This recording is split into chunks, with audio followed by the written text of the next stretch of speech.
Radio, on parle auto, 10h midi, Jean-Luc Moreau, Laurence Perrault. Ah bah alors on commence bien l'année, on me coupe le chic. Bonjour tout le monde, tous nos vœux de bonheur, de bagnole, de partage. Bonjour l'ami Jean-Luc.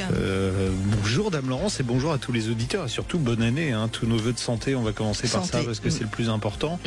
Et puis après, écoutez, le reste on va croiser les doigts pour le reste. Bonne année de courroie de distribution qui casse pas. Bonne année de super contact avec votre garagiste. Enfin, bonne année à tous. On est de nouveau avec vous en direct, comme nous l'avons été d'ailleurs nous durant toutes les fêtes. Vous savez que vous pouvez nous joindre sur la page Facebook de Sud Radio.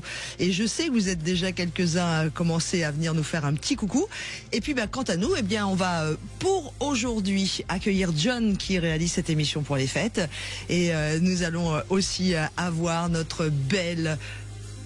Ah ça s'appelle un trou de mémoire, dis donc. Aude. Je ne connais qu'elle. Aude, ça fait 10 ans qu'on fait de la radio ensemble. Ça commence bien. Donc je me souhaite une année de mémoire et de neurones, ça va changer. Et Aude qui est avec toi au standard. Ouais, alors on va parler de quoi, tiens? De choses qui fâchent aujourd'hui? Non, alors deux choses qui fâchent. Oui, parce qu'en chaque début d'année, on parle des nouveautés et là les nouveautés 2025 sont pas forcément réjouissantes. Pour les automobilistes, on va déjà parler pour tous ceux qui habitent le sud de la France. Et comme on est sur Sud Radio, ils vont se sentir un peu concernés. L'arrivée des voitures radars, on va tout vous expliquer. Je vous aime pas du tout là ce matin. Pourquoi, comment des voitures radars privatisées? C'est le mot qui est important. Vous allez voir que parfois le gouvernement est en contradiction sur certaines choses, et là c'est le cas. On parlera aussi de la fin des hybrides rechargeables, vraisemblablement en 2025. Alors je vous expliquerai pourquoi tout à l'heure. On parlera aussi moto. On parlera moto. Tiens, on fera un petit bilan. Est-ce que le contrôle technique moto a eu du succès? Oui, je souris donc. On sent le côté taquin. Voilà. Et puis on parlera surtout d'une mesure qui est sortie du chapeau. Vous savez, normalement les motos avaient dans certains départements une autorisation. Il y avait une expérimentation pour qu'elles aient le droit de remonter entre les fils de voiture, ce que une pratique existe depuis la nuit des temps. Parce que moi, depuis que je fais de la moto, je remonte les fils de voiture. Sinon, la moto n'a absolument aucun intérêt. Et en plus, elle est dangereuse dans le cas contraire. Donc, il y avait une expérimentation officielle qui a pris fin au 31 janvier. Donc, normalement, au 31 décembre. Donc, normalement, au 1er janvier, les motards n'auraient pas dû pouvoir remonter les fils. Et puis, hop, le lapin est sorti du chapeau. L'autorisation a été prolongée jusqu'en juillet. Est-ce que ça va durer? Est-ce que ça va être gravé dans le marbre? Est-ce qu'on pourra continuer? On verra tout ça. On verra tout ça. Et d'ailleurs, on finira l'émission avec un point juridique sur l'année 2025. Exactement. On sera avec maître Rémi Jossaume qui a pris des coups de soleil. Il nous expliquera pourquoi, n'est-ce pas? On va le balancer lui aussi, on va tout dire. Et puis, on parlera de tous ces nouveaux PV qui arrivent. Alors des PV pour le bruit, des PV pour le non-port de ceinture. Je parle de verbalisation automatique. Les fameux péages en flux libre. Vous allez voir que c'est un beau B. Je dis pas les mots qui suivent. Ça se termine par L. Voilà pour l'avoir expérimenté, c'est vraiment pas évident. Et puis on va parler aussi des pièges du LOA. Voilà, on va tous vous prévenir si vous avez décidé de prendre une voiture en LOA. Attention, il y a des pièges avec des témoignages en direct. Plus d'un véhicule sur deux est pris en LOA désormais. Les véhicules neufs, plus d'un véhicule sur deux. Sauf que c'est vraiment quand important. tout se passe bien, c'est à peu près pas trop mal, même si ça nous coûte beaucoup plus cher. Mais s'il y a des problèmes, ça se passe pas bien du tout. Qu'on restait bien à l'écoute, surtout si vous pensiez prendre une voiture en LOA cette année. Bon, allez, c'est parti. On est parti pour une nouvelle année avec vous, en tout cas jusqu'au mois de juin. On parle auto, c'est jusqu'à midi. Sud Radio, on parle auto et de sécurité. Avec Sécuritest, prenez rendez-vous en ligne pour votre contrôle technique dans un de nos 1000 centres sur securitest.fr. Et on va parler tout de suite des voitures radars privatisées qui arrivent entre autres dans le sud de la France. Mais si vous habitez ailleurs, sachez que... Il y en a déjà. Il y en a déjà. Salut Alexandra Legendre. Bonjour Alexandra, bonne année. Bonjour à tous, bonne année à vos auditeurs, j'espère que ça démarre fort. Nous toujours, vous êtes responsable pour l'étude des communications de la Ligue des défenses des conducteurs et une régulière de l'émission également. Complètement. Bonne année Alexandra. Voilà, elle a sa carte VIP depuis un petit moment. On va vous faire un petit tampon aujourd'hui, encore. Donc les voitures radars privatisées, elles sont apparues en 2018 en Normandie. Après en 2020 en Bretagne, dans les Pays de Loire, dans le centre Val-de-Loire et puis depuis 2021 dans le Grand Est, les Hauts-de-France, la Bourgogne, la Franche-Comté et la Nouvelle-Aquitaine. Et le sud-est de la France était épargné jusque-là, de même que la région parisienne d'ailleurs, de même que l'Île-de-France. Mais pour le sud-est de la France, on est désolé, mais ça arrive, n'est-ce pas Alexandra ? Absolument, il y a une grosse centaine de voitures qui arrivent dans les régions du quart sud-est jusqu'en Occitanie. Effectivement, il y en avait déjà, alors j'allais dire 150 qui circulent. Il y a 2 ans, c'était 223. Les chiffres sont pas toujours les mêmes. Voilà. Et effectivement, ce sont des voitures donc qui sont conduites par des chauffeurs salariés d'entreprises privées. Les voitures, elles, appartiennent au ministère de l'Intérieur et elles sont suréquipées de radars et donc elles peuvent vous capturer votre infraction, que vous soyez devant la voiture ou que cette voiture vous croise. Donc c'est vraiment imparable. D'accord. On va expliquer. Alors ces voitures radars, c'est des voitures banalisées. La plupart, c'est des petites voitures. On a des Peugeot 208. On a principalement des véhicules français. Donc si vous avez une Ferrari, il n'y a aucune chance que ce soit une voiture radar. Non, mais dans le trafic, il est très dur de les identifier. Elles sont, alors, vous dites, c'est des voitures qui appartiennent à l'État, mais qui sont conduites par des entreprises privées. Comment ça se passe? Qui définit les parcours?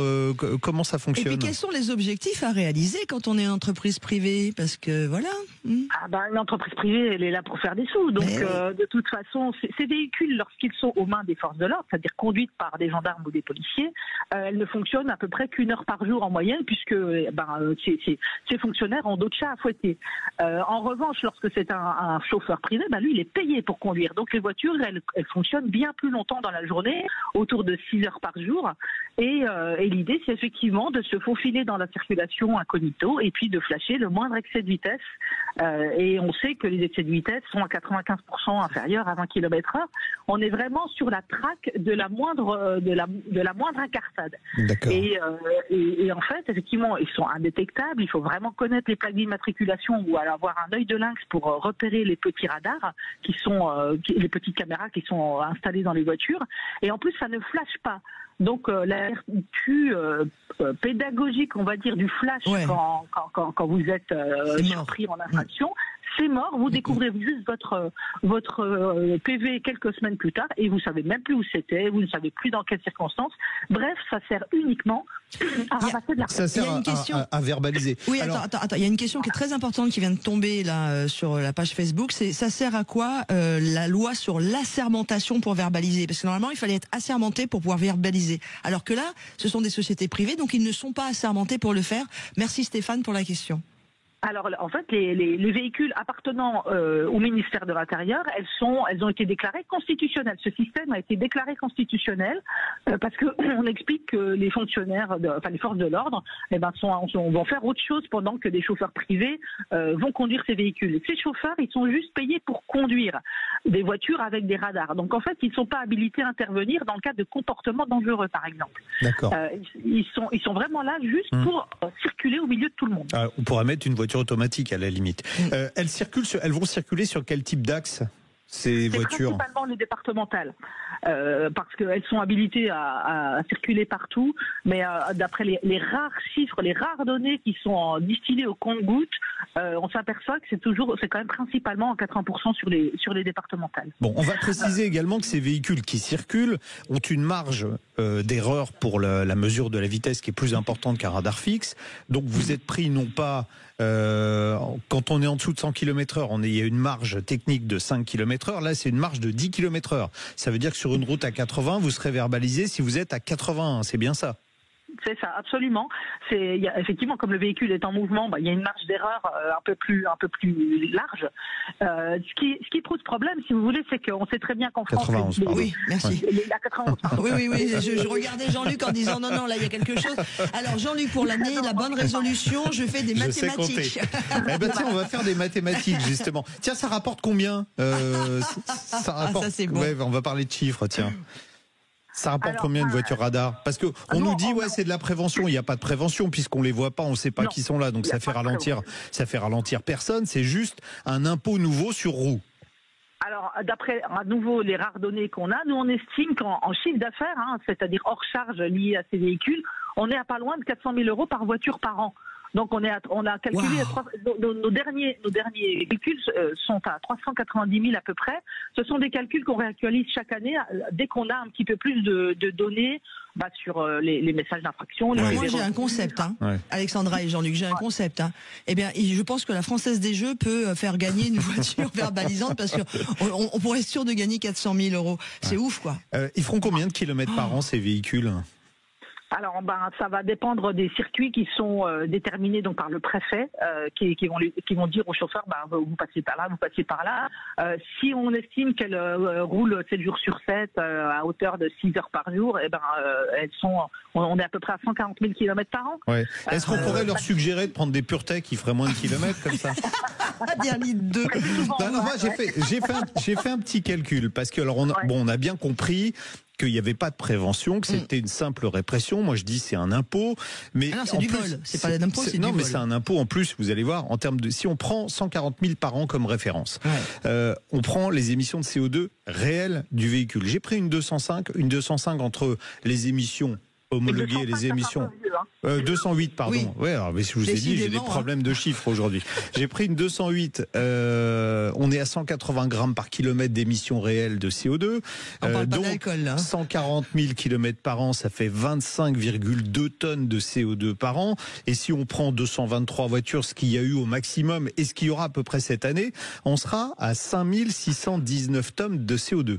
Et on nous casse les pieds. Mais bon, c'est ça, quand même, le recyclage des appareils électroniques. Vous savez, on vous impose alors une taxe pour recycler vos appareils électroniques. Ça permet d'économiser 5000 tonnes d'équivalent pétrole, d'équivalent CO2 par an. Là, c'est plus. En gros, on n'arrête pas de nous mettre la pression pour que les émissions de CO2 baissent. Et là, on va émettre 5600 tonnes de CO2 juste pour remplir les caisses de l'État. Parce qu'on l'a dit, il n'y a pas de prévention, il n'y a pas de sécurité routière dans le système en question. Donc, un impôt qui pollue. Est-ce que ça va dans le sens de ce qu'on nous serine depuis des années? C'est quand même dingue. Ça va absolument pas dans ce sens-là. Et par ailleurs, en 2023, il y avait une de ces voitures radar qui avait créé aussi un grave accident de la route. Donc si cette voiture n'avait pas circulé, il n'y aurait pas eu d'accident. Et nous, on avait eu au téléphone la personne qui avait été percutée par ce véhicule dont le chauffeur s'était endormi. Je veux vous dire que lui non plus n'était pas vraiment convaincu de la pertinence du dispositif. C'est clair.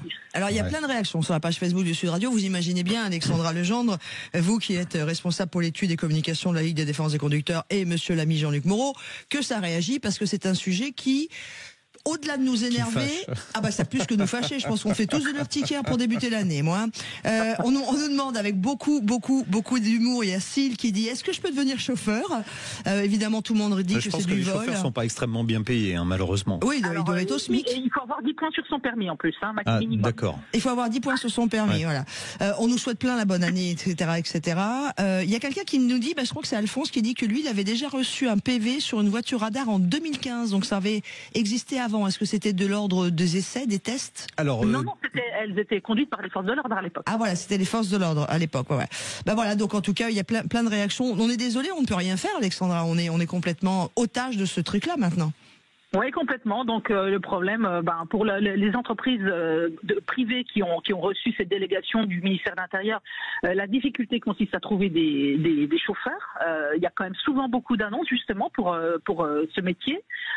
Et puis le problème aussi, c'est l'entretien de ces véhicules, puisqu'on avait récolté, le journal Alsace avait récolté un témoignage de chauffeur il y a une grosse année qui avait expliqué que son véhicule était mal entretenu, qu'il était obligé de l'entretenir lui-même sur ses propres deniers. Donc il y a quand même un vrai souci de sécurité également lié à ces véhicules. Complètement. C'est ridicule. Et puis combien ça coûte ces voitures-là?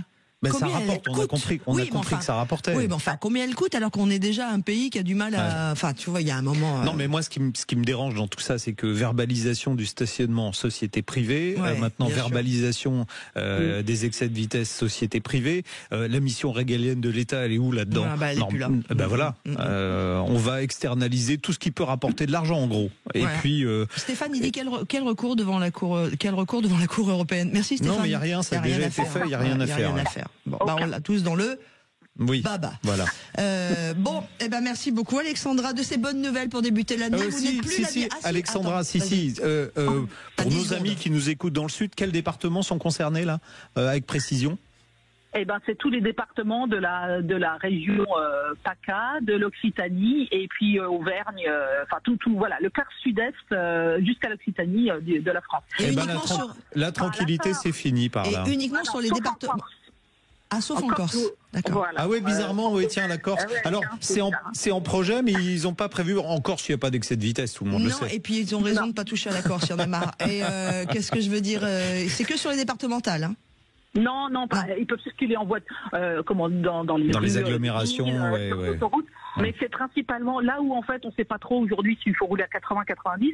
C'est là que c'est le plus lucratif, quoi. C'est forcément là que vous aurez plus de succès. Bon, soyez tous prudents avec vos voitures. C'est dingue. Bon, merci beaucoup, Merci Alexandra. beaucoup, Alexandra. Et à bientôt pour d'autres bonnes nouvelles. Allez, à suivre, on fait la pause et puis on va essayer la Xpeng G6, une des marques qui plaît beaucoup à l'ami Jean-Luc et pas que. À tout de suite. Sud Radio, on parle auto et on prend le volant. Et c'est une vidéo que vous aimez beaucoup également, que vous retrouvez dans son intégralité sur la page YouTube de Sud Radio ou sur la page internet. Et là, on va parler de Xpeng. Xpeng, c'est une marque chinoise assez peu connue en Europe, mais elle a de grandes ambitions pour concurrencer l'américain Tesla. Tiens, est-ce que vous savez quelle a été la voiture la plus vendue en 2024 dans le monde ? Vous allez me dire Tesla, du coup ? Exactement, c'est la Tesla Y. Donc le G6 s'attaque de manière presque quasi frontale au Tesla Y. C'est un SUV électrique de 4,75 m de long qui ressemble d'ailleurs à son concurrent américain. Son profil coupé évoque également le Porsche Macan de 3/4 arrière.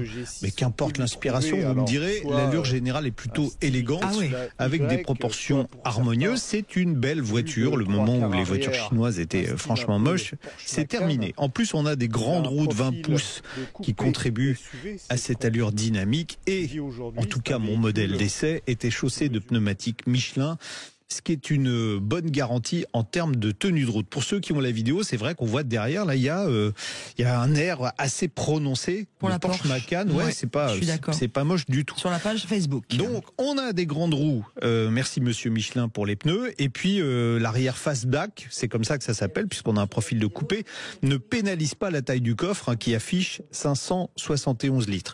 Avec son empattement conséquent, 2,89 m, le G6 offre un espace généreux à tous les occupants. On est bien installé à l'arrière avec de la place pour les jambes, une bonne garde au toit grâce au dossier des sièges qui sont inclinés. On a aussi un toit vitré panoramique en série qui favorise l'impression d'espace. Mais je trouve que l'ambiance à bord est un peu plus classique que la ligne de la voiture. La présentation, on va dire, traditionnelle de l'intérieur, heureusement, est contrebalancée par une qualité de fabrication et des matériaux qui sont de bonne facture, à l'image du revêtement de la planche de bord façon suédine. Vous savez, c'est doux quand on passe les doigts, on se dit oh là là. Bon, après ça peut presque devenir sensuel.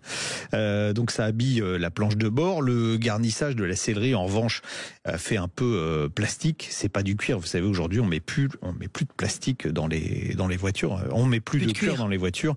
Vous voyez, on voit bien sur l'image là, ça fait franchement, ça fait toc. Bon, contrairement à une tendance qui est dommageable, Xpeng a conservé un combiné d'instruments face au conducteur. Il est doublé d'un grand écran central de 15 pouces qui commande l'essentiel des fonctions comme les modes de conduite, la régénération, les applis, la vision 3D, etc., etc. Bon, on peut être surpris quand on soulève le capot par le grand vide qui est en dessous. L'explication, c'est que notre modèle d'essai est la version entre guillemets de base avec un seul moteur situé sur l'essieu arrière. Ce moteur synchrone à aimant permanent développe 258 chevaux et 440 Nm de couple. Il est alimenté par une petite batterie, parce qu'il y a 2 batteries disponibles sur la voiture. Il y a d'ailleurs une version à 2 moteurs qui est également disponible. La capacité de cette batterie-là, c'est 66 kWh. Elle utilise une chimie qu'on appelle LFP, c'est lithium-ion fer phosphate, qui est différente de celle NMC, nickel manganèse cobalt, du modèle à grande autonomie. La première chose qui dérange au volant, c'est un bruit de roulement assez présent, même à basse vitesse. On ne peut pas accuser les pneus, c'est du Michelin, c'est plutôt bien d'habitude. La suspension est également ferme, mais sans être inconfortable. On regrette simplement le système pneumatique du grand frère qu'on avait essayé, le G9. C'était un vrai tapis volant, et là, bon, c'est un peu plus ferme. Avec 258 chevaux pour 2 tonnes, on pourrait penser que les accélérations sont un peu molles. C'est pas vrai. Le G6 dévore tout de même le 0 à 100 6 secondes 9. C'était ce que faisait une voiture de sport il y a 15 ans. La régénération en décélération se règle via les menus et sous-menus de l'écran central. C'est fastidieux, mais au moins ça permet en position X pédales, une conduite à une seule pédale. Alors plus exotique, on peut aussi paramétrer dans les différents modes de conduite. Alors X pédales n'ont aucun rapport avec les films que vous pouvez regarder tard le soir sur Internet. Plus exotique, on peut aussi paramétrer dans les différents modes de conduite une fonction launch. C'est pas pour manger le midi, c'est une fonction qu'on appelle décollage, qui fait passer le couple maxi à 450 Nm pour de meilleures accélérations et reprises. D'ailleurs, si le G6 n'est pas fait pour ça, son châssis équilibré permet de rouler presque sportivement, d'autant que le freinage, lui aussi, est paramétrable et peut offrir beaucoup de mordants. Sur autoroute, on retrouve ce bruit de roulement trop présent et la consommation est de 25 kWh au 100 à 130 km/h, les plus importantes qu'un Tesla Y par exemple. Et si en moyenne notre auto s'est contentée de 17,3 kWh au 100 km pendant l'essai, elle est également plus gourmande que son concurrent américain. L'autonomie réelle est donc de 300 km dans le cas de notre essai, c'est assez loin des 435 km revendiqués par le constructeur en cycle WLP. Même chose côté recharge, car si Xpeng dit que le G6 dispose d'une architecture 800 volts, en fait, elle est en 512 volts avec la petite batterie. Donc pas de panique quand même, ça autorise une puissance de charge maxi de 215 kW, c'est parfaitement en phase avec la concurrence. Ce qui est également en phase avec la concurrence, c'est le tarif, puisque le constructeur chinois s'est simplement aligné sur les tarifs de Tesla, ce qui est pas facile parce que les tarifs de Tesla, ils montent et ils descendent sans arrêt. Donc quand moi j'ai fait l'essai, c'était au mois de novembre, le G6 dans sa version 2 roues motrices petite autonomie était facturée 42 990 €. Il n'y a pas de bonus puisque la voiture est fabriquée en Chine, alors que le Tesla Y a aujourd'hui encore 2 000 € de bonus. Donc on est exactement au même tarif que le Tesla. Le Tesla qui reste un cran au-dessus en matière d'autonomie et de performance, mais un cran en dessous en matière de finition et d'équipement quand même. Donc du coup, vous... Du coup, entre les deux, mon cœur balance. Mais et si on fait pas une comparaison, la ligne du Xpeng. Ouais, et si on fait pas une comparaison, la voiture, la Xpeng, en général, même malgré ses petits défauts, pour 42 990 €, c'est bien. Ouais, c'est. Là, bien. Les Chinois, ils font peur quand même. Oui, alors les Chinois font peur. Pour l'instant, ils n'ont pas réussi à percer parce qu'on leur a mis des bâtons dans les roues. Est-ce que ça va être le cas encore en 2025 ? L'avenir va nous le dire. Et puis, on a eu des réactions comme quoi il n'y a pas de concession chez Xpeng. Mais il faut quand même savoir quelque chose de très fort. C'est quand vous prenez rendez-vous avec eux, ils vous amènent la voiture au pied de chez vous pour vous l'essayer. Et voilà. Enfin, voilà. Moi, j'ai un ami qui a fait l'essai et il était particulièrement content de cela en me disant waouh! Ils sont venus avec la voiture au pied de chez moi pour venir me chercher. Voilà, il y a un côté service qu'il va peut-être falloir revoir aussi chez nous. Bon, en tout cas, vous retrouvez l'essentiel et on va dire la totalité de cette vidéo sur la page YouTube de Sud Radio. Vous n'hésitez pas, vous nous retrouvez bien évidemment également sur la page internet de Sud Radio. Et puis vous êtes les bienvenus pour découvrir tous les essais, puisqu'on les a tous laissés de l'année 2024. Oui, tous les essais. Oui, il y a tout. Alors, je précise que les essais sur YouTube, c'est des choses beaucoup plus, c'est 2 fois plus long que ce que. Oui, là, on est 5 minutes et on est à 14 plus dans les détails, voilà. 10 à 14 minutes. Allez, la fin des hybrides L'homme est généreux. L'homme s'étale. La fin des hybrides rechargeables en France pour 2025. On en parle dans quelques instants sur Sud Radio. Merci d'être avec nous et encore tous nos vœux. Sud Radio, on parle auto et d'environnement. Et pour parler de ce sujet, est-ce la fin des hybrides de rechargeables en France en 2025 ? On accueille un journaliste exceptionnel, le meilleur journaliste auto du monde et de l'univers, Jean-Luc Moreau. Bonjour. Bonjour Laurence Perrault, bonjour à tous les auditeurs. Pourquoi ce sujet sur la fin des hybrides rechargeables en France ? Vous savez qu'il devait, parce que en fait, normalement, il aurait dû y avoir un renchérissement, on va dire ça comme ça, du malus avec la nouvelle loi de finances, mais il vous a pas échappé que le gouvernement a sauté et que donc la loi de finances n'est pas passée, donc on reste sur la loi de finances 2024. Mais c'était déjà voté dans la loi de finances de l'année dernière, la suppression du malus au poids pour les hybrides rechargeables. Jusqu'à présent, vous savez que tous les véhicules qui sont au-dessus de 1800 kilos, ils écopent d'un malus au poids. Et ça chiffre relativement vite parce que nos voitures sont devenues de plus en plus lourdes. Alors certains disent oui, il faut baisser le poids des voitures. Et donc d'un autre côté, on n'arrête pas de rajouter de la réglementation qui fait que les voitures prennent du poids. C'est sur la sécurité, c'est pour la sécurité. On nous demande des véhicules qui sont électrifiés, donc c'est fatalement plus lourd. Donc évidemment, les voitures au fil des ans, ont pris du poids, à une exception près d'ailleurs, la petite Suzuki Swift, qui est à mon sens la seule de la production qui n'a pas grossi ces dernières années tout en étant plus efficiente. Donc les voitures ont grossi, on nous dit oh là là, il faut absolument réduire le poids des voitures, et pour réduire le poids des voitures, on n'a pas trouvé mieux. On nous parle, ça fait des années qu'on nous dit il faut pas faire d'écologie punitive, on ne fait que ça. Voilà. Que ça. Donc on a mis un malus au poids et on estimait que les hybrides rechargeables n'avaient pas à payer ce malus puisque ils étaient considérés plus ou moins comme des voitures électriques pour la plupart du temps, quand elles sont chargées d'ailleurs, ce qui n'est pas le cas quand c'est des véhicules d'entreprise. Donc là, ça saute, ça veut dire depuis le 1er janvier, le malus au poids s'applique pour les hybrides rechargeables, mais on a quand même considéré que ceux qui pouvaient faire plus de 50 km avaient droit à une petite ristourne, donc on leur fait cadeau de 200 kg. En clair, le malus au poids...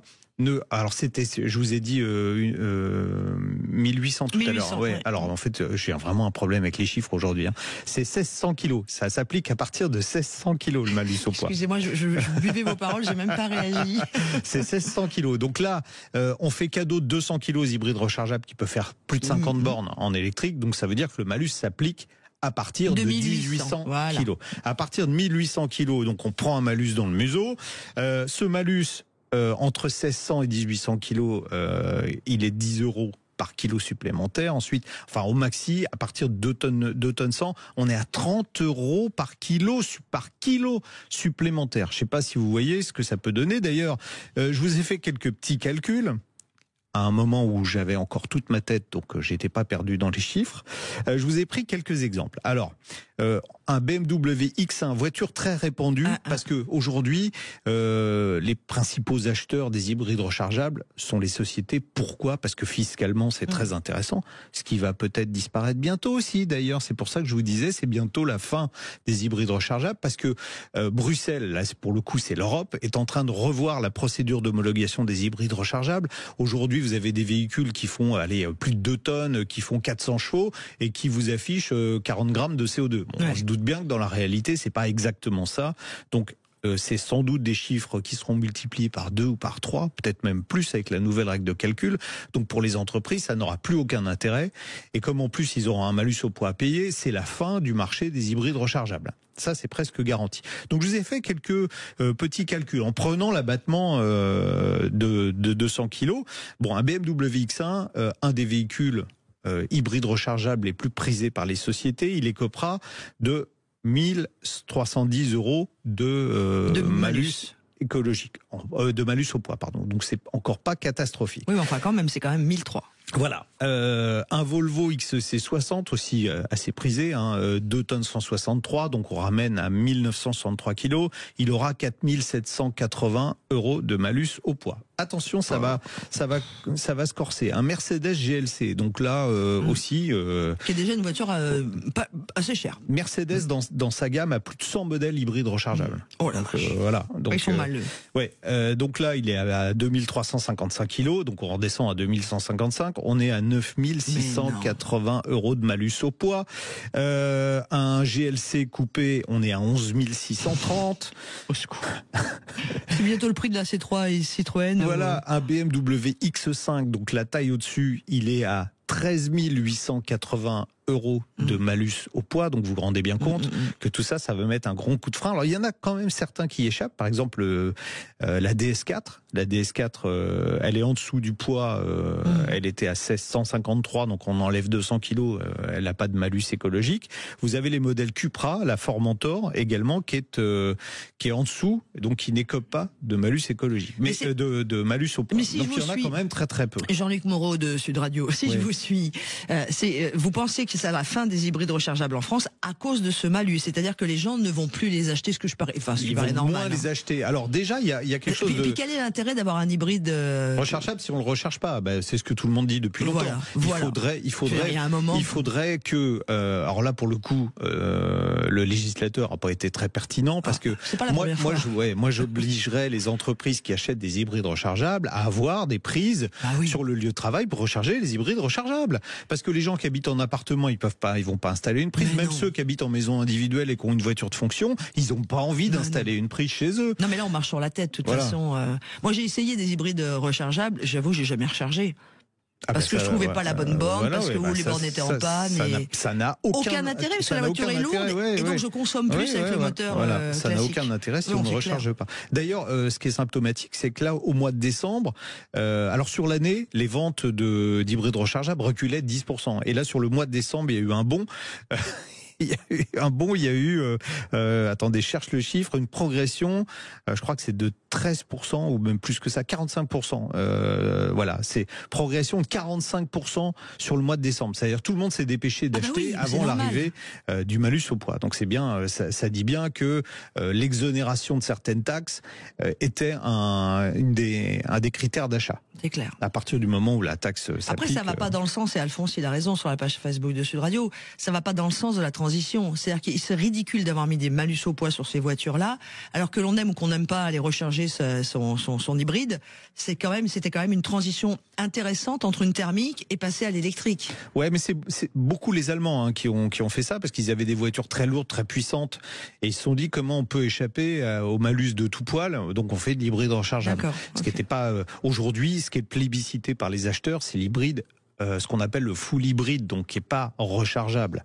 Et ça, c'est ce que Toyota a inventé en 1997, à l'époque où tout le monde, souvenez-vous, à l'époque tout le monde disait, quand la première Prius est sortie, tout le monde disait, oh là là, c'est du greenwashing, c'est n'importe quoi, ça marchera jamais. Aujourd'hui, c'est 45% des ventes. Ouais, ça veut dire quoi? Ça veut dire, comme le Stéphane pose la question, est-ce que ça veut dire que les marques vont du coup arrêter de faire des modèles hybrides et ils vont transformer les hybrides rechargeables en hybrides tout simples? Ou ils vont complètement arrêter? Alors, est-ce qu'ils vont arrêter totalement? Non, je pense pas. Mais c'est vrai qu'on va plus dans le sens de l'hybride simple. Ouais. Alors attention, dans l'hybride simple, il y a encore pareil. On fera peut-être à un moment une émission pour expliquer toutes les différences entre de l'hybride en 12 volts, ça existe chez Suzuki par exemple, de l'hybride en 48 volts chez Stellantis, et puis du full hybride avec des tensions qui vont de 230 et même plus que ça aujourd'hui, avec des batteries un peu plus grosses. Par exemple, le dernier MG qu'on a essayé, le ZS hybride. Le ZS Plus hybride. Ah oui, il n'y a pas que les chiffres ce matin. C'est un peu dur. Lui, il a une batterie qui n'est pas rechargeable, mais qui est d'une capacité supérieure à ce qu'on trouve sur les concurrents, ce qui lui permet de rouler plus longtemps en 100% électrique. Bon. La solution pour moi, c'est ça, avant le passage au totalement électrique. Mais il ne faut pas chercher une solution. C'est ce que je dis, ça fait 20 ans que je le dis. Évidemment. Il n'y a pas une solution, il y a des solutions qui sont plus ou moins adaptées aux usages de chacun. C'est comme tout dans la vie, on n'est pas tous pareils, on va pas faire... Voilà, la monoculture, c'est complètement ridicule. C'est comme si on disait demain, bah voilà, tout le monde va manger que des pâtes. Avec ou sans sauce? C'est pas le plus mauvais. Si j'avais dit tout le monde va manger que des choux-fleurs, je pense qu'il y aurait j'adore plus ça de aussi. problèmes. Moi j'aime tout. Moi j'aime bien cru les choux-fleurs. Moi je les aime tout. Qui l'eût cru?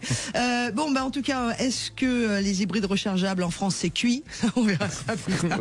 On en parlera tout au long. Je pense que c'est à moitié cuit. Ouais, on en reparlera évidemment dans l'année. Maintenant, on va dans quelques instants, juste après la pause, vous parler des pièges de la LOA, location avec option d'achat. Et si vous devez ou si vous pensiez prendre votre futur véhicule en LOA, ou si vous avez un LOA en ce moment, restez à l'écoute parce que vous allez voir que sérieusement il y a des choses, c'est pas joli. À tout de suite sur Sud Radio. Sud Radio, on parle auto, 10h midi, Jean-Luc Moreau, Laurence Perrault. 10h44, dernier quart d'heure de la première heure de notre émission. Merci de nous rejoindre et d'écouter Sud Radio le week-end également. Et vous savez que dans On parle auto et sur Sud Radio en général, on parle vrai, et en particulier en ce qui va concerner les locations avec option d'achat. On va expliquer. C'est quoi la location avec option d'achat? Alors moi j'ai eu ça et j'ai racheté ma voiture. Oui. Alors donc, tu vas chez un concessionnaire. Il y a une voiture qui vous plaît. Tu la prends en location, c'est-à-dire que tu vas payer 300, 500 euros par mois, 250 ou plus. Qui intègre tout. Il y a même des formules qui intègrent l'entretien. Donc on se dit j'ai un budget, voilà, je sais ce que je vais dépenser. Exactement. Contrairement à l'achat classique ou l'achat à crédit. Alors on va quand même signaler que la LOA c'est plus cher que l'achat à crédit. Bon, l'achat à crédit, vous êtes obligé de payer l'entretien. C'est ça. Voilà. C'est-à-dire que dans la LOA, tu as l'entretien de prévu, mais par contre, tu as un nombre de kilométrages que tu signes au départ sur contrat. Exactement, qu'il faut pas dépasser, sinon les kilomètres supplémentaires vous coûtent très cher. C'est ça. Voilà. Et puis, au bout de 3 ans, en général, ça dépend du contrat, mais en général, c'est au bout de 3 ans. On reprend une autre voiture. Vous pouvez reprendre une autre voiture à peu près pour le même tarif, ça vous permet de changer de voiture souvent, mais les voitures ne sont jamais à vous. Exactement. Sauf que à la fin des 3 ans, on peut aussi racheter sa voiture. Ce qui m'est arrivé. Qui s'appelle l'option d'achat. Et là, vous vous rendez compte que, en fait, vous êtes fait escroquer parce que finalement, ça vous coûte relativement cher. Alors, je ne serais pas aussi dur que vous là-dessus, parce que moi, j'avais fait un calcul, si je peux me permettre, avant d'accueillir nos 2 auditeurs, Thomas et Hervé, qui ont à nous raconter les pièges dans lesquels ils sont tombés et puis les mauvaises nouvelles. C'est que quand moi, j'ai fait un calcul, j'avais une petite DS3 au départ. Que j'ai gardé 5 ans. Et quand j'ai acheté ma petite BMW série 1 il y a 5 ans maintenant, j'ai fait un calcul qui fait que ce que m'avait coûté la voiture entre son prix d'achat et l'entretien que moi j'avais eu sur ma DS3, attention, oui, j'avais le j'avais un PureTech, eh bien ça me revenait à peu près au même en termes de financement mensuel, tout compris. Donc au début, c'est pas si mauvais que ça, même si on sait que ça va nous coûter plus cher. Ça explique qu'aujourd'hui, 54% des achats se font en LOA. Voilà. Sauf que ça a beaucoup de succès. Sauf il y a des moments quand on sort de la route, c'est-à-dire vous avez une ligne toute tracée, et si vous mettez un peu une roue dans le bas-côté, et ben là ça peut vous coûter très cher. Et puis il peut y avoir des gros problèmes. On accueille Thomas. C'est ce qu'on va voir avec Thomas dans un premier temps. Après on aura Hervé. Bonjour Thomas déjà. Bonjour Thomas. Bonjour à tous les deux, bonjour à tous. Thomas, bonne année déjà. Oui, tous nos vœux. Bonne année, effectivement, meilleurs vœux. Voilà. Juste une chose, c'est que Thomas, vous êtes fan de la LOA depuis combien de temps? Déjà, depuis combien de voitures vous aviez une location avec option d'achat? Ça fait au moins 25 ans. 25 ans que je pratique, on parlait de leasing à l'époque avant la LOA. Et 25 ans chez Peugeot, aujourd'hui Stellantis. D'accord, avec quoi comme voiture? Avec là la dernière c'était une 3008. Moi j'ai fait 206, 207, 208, ensuite 3008, je crois. D'accord. Et que vous est-il arrivé? Oui. Une chose très simple, je vous écoutais parler au début du dossier. Effectivement, la LOA, c'est très pratique quand on reste sur l'autoroute qui a été tracée pour nous. En revanche, à partir du moment où il y a un petit gravier dans l'engrenage, là, ça commence à déraper. Et en l'occurrence, en ce qui me concerne, ma voiture a été volée au bout de 2 ans de la LOA. Donc derrière, classiquement, on fait les déclarations. Dernièrement, Thomas, excusez-moi. Oui, c'était au mois d'octobre, donc il y a quelques semaines. Donc derrière, on fait les démarches commissariat. Faut ensuite passer un peu de temps, appeler l'assurance, comprendre la différence entre l'assurance, l'assistance. Et puis, comme on est LOA, il y a un 3e acteur qui est l'Institut de crédit. En l'occurrence, en ce qui me concernait, Crédipart. Donc, on essaye de s'y retrouver à travers ces trucs-là. On vous cajole un peu. Vous êtes encore un peu sous le choc, donc vous faites pas trop la différence dans tout ce qu'on vous raconte, mais on vous dit quand même, l'assurance vous dit, Stellantis Assurance, de ex-Peugeot Assurance, qui m'assurait, vous dit qu'ils prennent en charge, qu'on a droit à un véhicule de prêt, pas de souci, discussion courtoise plusieurs fois, sauf que le jour où vous allez chercher le véhicule de prêt et auquel vous avez droit pendant 30 jours, vous découvrez que certes vous avez un véhicule à disposition, mais que vous ne pouvez pas sortir du loueur puisque personne n'a pensé à prendre l'assurance du véhicule de prêt. Donc là, je découvre sur place que oui, j'ai un véhicule de prêt, mais que je dois débourser 700 €, puisque moi j'avais droit à 30 jours 700 € pour 30 jours. Ouais. Oui, absolument. Parce que c'est un truc de dingue. Mais parce que c'est une voiture qui est louée chez Hertz ou chez Europcar ou chez machin. Mais c'est même fou. Mais c'est en fait, quand tu vas louer une voiture, excusez-moi Thomas, quand tu vas louer une voiture pendant tes vacances, tu as 15 ou 20 € par jour d'assurance qui sont comprises dedans. Et généralement, tu loues aussi l'assurance. Enfin, tu payes l'assurance. On paye l'assurance. Oui, on se rend pas compte que les assurances sont extrêmement chères quand on loue à la journée. Exactement. Sauf que dans un cas de vol, si c'est ta propre voiture, ce qui a été le cas pour ma DS3 qui a été volée, eh bien, mon assurance, la Massif, que je remercie, m'a prêté une voiture pendant 30 jours. Je n'ai pas eu à payer d'assurance. Oui. Que là, Thomas et tous les gens qui sont en LOA, du coup, ils vont aller chez un loueur classique, un Hertz, un Europcar, un Six et compagnie. Et le loueur, qu'est-ce qu'il va dire? Il dit, OK, mais moi, il faut me payer l'assurance. Bien sûr, d'ailleurs, c'est ce qu'ils m'ont dit. Ils m'ont dit, je comprends bien, monsieur, mais nous ne sommes pas des assureurs à la base. Ouais. Donc, du coup, ils marchent 700 €. 700 €. Et est-ce qu'au bout de 30 jours, vous avez récupéré une autre voiture? Ah, non, toujours pas. Toujours pas. 700 € d'assurance. C'est-à-dire on vous vole votre voiture en LOA et en gros, après démerdez-vous quoi. Au bout de 30 jours, c'est débrouillez-vous tout seul. Alors effectivement, qu'est-ce qu'on fait au bout de 30 jours hein Je sais pas, moi je serais un peu Stellantis, je décroche mon téléphone et pour un client fidèle depuis 25 ans sans accident, j'ai une proposition commerciale à faire. Mais enfin maintenant ils ont intérêt à se dépêcher parce que moi je pars plutôt dans l'autre sens. Et c'est surtout que quand je les ai eu au téléphone, la fidélité ne paye plus chez Stellantis. Elle ne paye plus. Vous avez beau leur expliquer que ça fait 25 ans, que cette situation-là, elle est indépendante de votre volonté, vous faites voler un véhicule, c'est pas vous qui le décidez. Ah bah non. Bon, et même là, il n'y a pas de circonstances atténuantes. Donc, et puis là, vous avez reçu des courriers, Thomas, vous me disiez ça au téléphone quand on a préparé, où ils vous menacent en gros, puisque personne ne réagit sur le reste du crédit de la voiture. La voiture, elle a encore une valeur. De payer, que ce soit à vous de payer. Alors en fait, ce qui est formidable, c'est qu'ils ont plusieurs branches. C'est-à-dire qu'il y a Stellantis Assurance, Stellantis Auto, Stellantis Sinistre. Sauf que vous, quand vous recevez plein de mails, il y a toujours marqué Stellantis. Donc vous savez jamais qui vous écrit. Mais passé quelques jours, quelques semaines, vous arrivez à comprendre les choses. Et là, en début de semaine, effectivement, je reçois un mail. On va parler avec Crédipart, qui est Stellantis Assurance, qui n'arrive pas à avoir d'informations de Stellantis Auto, donc plutôt concessionnaire, sur qu'est-ce qu'on fait des 16 000 euros, pour ne pas les citer, qui restent pour l'option d'achat. Donc on me dit, on a relancé Stellantis Auto, mais ils nous ont pas répondu, enfin Assurance. Donc au terme de la troisième ou de la deuxième ou troisième relance, on reviendra vers vous pour que vous avanciez les fonds. Non mais ça va pas bien, non? C'est ça. Non mais sérieux quoi.